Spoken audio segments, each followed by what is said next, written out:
Ladies and gentlemen, history is unfolding before our very eyes. In a move that has stunned the world and placed Burkina Faso firmly on the global stage, President Ibrahim Traoré has just signed a monumental $150 billion agreement with China. And what is this colossal deal about? The construction of a state-of-the-art, mega-international airport in Burkina Faso, an ambitious project that could redefine the entire future of the West African nation. This isn't just another infrastructure project. This is about vision, independence, and power.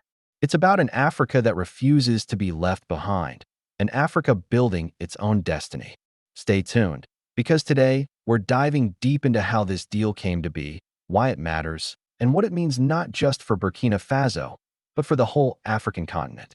To understand the importance of this deal, we must first understand the man behind it, Captain Ibrahim Traoré. At just 34 years old, Traoré is Africa's youngest leader, but he has already carved out a reputation as a bold and uncompromising revolutionary. Since coming to power, he has made it his mission to free Burkina Faso from the chains of neo-colonialism, foreign dependency, and underdevelopment. While many leaders before him bowed to pressure from Western powers, Traoré has consistently chosen a different path, an Africa-first path. He speaks about sovereignty, self-reliance, and dignity. This deal with China is another step in his strategy, building real partnerships that bring tangible results for his people. Now, why would a landlocked country like Burkina Faso push for such a massive airport project? The answer is simple: connectivity equals opportunity. For too long, Burkina Faso has been cut off from global trade, travel, and tourism. Its existing airports are small, outdated, and unable to handle the demands of a growing economy. This new airport, backed by $150 billion in funding, will be a game-changer. It will position Burkina Faso as a key hub for West African air travel. It will boost trade by allowing cargo planes to bring in and ship out goods faster. It will attract tourism and business investors. And it will serve as a powerful symbol that Burkina Faso is no longer a forgotten corner of Africa, but an emerging player on the global stage. Think about it. Major cities like Dubai, Singapore, and Addis Ababa grew into global centers because of their airports. Traoré wants the same for his country. Let's talk about the numbers, because they are jaw-dropping. This deal is valued at $150 billion, making it one of the largest infrastructure agreements in African history. China, known for its mega-construction projects, will bring in its expertise, technology, and resources. In return, Burkina Faso will gain not just an airport, but an entire ecosystem around it. The agreement reportedly covers construction of a modern airport with multiple runways capable of handling the world's biggest airplanes, development of cargo terminals, hotels, shopping complexes, and free trade zones around the airport, training programs to ensure Burkinabe engineers, pilots, and technicians are part of the process, long-term partnerships for economic and industrial growth. This is not a short-term project. This is a 50 to 100-year investment designed to transform the country's future. Deals like this don't happen in isolation. They send shockwaves across the world. For decades, Western nations, particularly France, have dominated West Africa economically and politically. But Ibrahim Traoré is flipping the script. By turning to China, he is signaling a shift in alliances, one that could encourage other African nations to do the same. China, of course, has been heavily investing in Africa for years through its Belt and Road Initiative.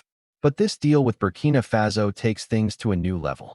It shows that even smaller nations, often overlooked, can now secure massive investments if they have leadership with vision.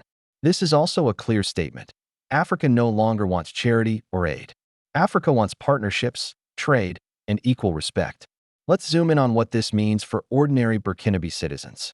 The airport project will create tens of thousands of construction jobs during the building phase, permanent employment in airport operations, logistics, tourism, and trade, boosted local industries, from food suppliers to real estate developers, educational opportunities as universities and training centers prepare workers for the new aviation sector. Moreover, the increased connectivity will help farmers export fresh produce, allow tech entrepreneurs to connect with global markets, and make it easier for citizens to travel abroad. Simply put, this isn't just an airport. It's an engine of economic transformation. Of course, No project of this magnitude comes without challenges. Debt concerns. Some critics worry that borrowing such large sums could lead to a debt trap. Environmental impact. Building a mega airport requires land, resources, and could disrupt local ecosystems. Political resistance. Western powers may not be happy about losing influence in Burkina Faso. Security threats. With terrorism and instability in the Sahel, protecting such a massive infrastructure will be a priority. But Ibrahim Traoré has shown resilience before. His message has always been clear. We cannot remain slaves forever. We must take risks for our freedom. This deal is bigger than Burkina Faso. It sends a powerful message to the entire African continent. Dream big, negotiate boldly, and build for the future. If Burkina Faso, a landlocked, resource-challenged nation, can secure $150 billion to build a mega international airport, then what's stopping larger nations from doing the same? This project could inspire a wave of infrastructure revolutions across Africa. Airports, railways, seaports, highways, projects that connect Africa to itself and the world. Traoré is not just building an airport. He is building a vision of African pride and independence. So what's next? If the project goes as planned, Burkina Faso will soon have one of the largest and most advanced airports in Africa. Trade will flow. Tourists will come. Businesses will set up shop. The country's GDP will rise. And Ibrahim Traoré's name will be written in history as the leader who transformed Burkina Faso from an overlooked nation into a beacon of progress in Africa. Of course, the success of this deal will depend on execution. But one thing is clear. The boldness of this vision has already changed perceptions of what is possible. Ladies and gentlemen, we are witnessing a turning point. Ibrahim Traoré's $150 billion deal with China is not just about bricks, steel, and airplanes. It's about hope, dignity, and a new era for Africa. Burkina Faso, a nation once underestimated, is now daring to dream on a grand scale. And that is something the world cannot ignore. What do you think? Will this mega airport transform Burkina Faso into Africa's next great hub? Or will challenges stand in the way of Traoré's dream? Drop your thoughts in the comments below. I want to hear from you. And don't forget to like this video, subscribe for more breaking stories about Africa's transformation, and share this with your friends so the world knows the new chapter that's unfolding in Burkina Faso. This is not just history in the making. It's the future of Africa rising.